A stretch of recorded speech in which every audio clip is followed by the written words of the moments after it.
Hey guys, just wanted to show you, you do not have to have a huge generator to run a 15,000 BTU air conditioner in an RV. This is the Wen. It's 56 360i. Not sure if you can see that there. 3600 watt. And then we come in.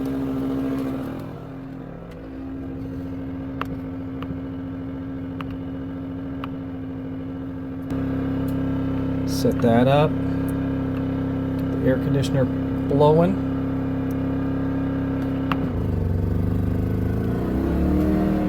You heard the the generator start,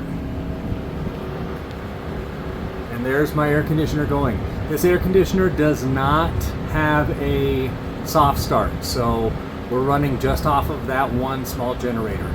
All right, guys, thanks for tuning in.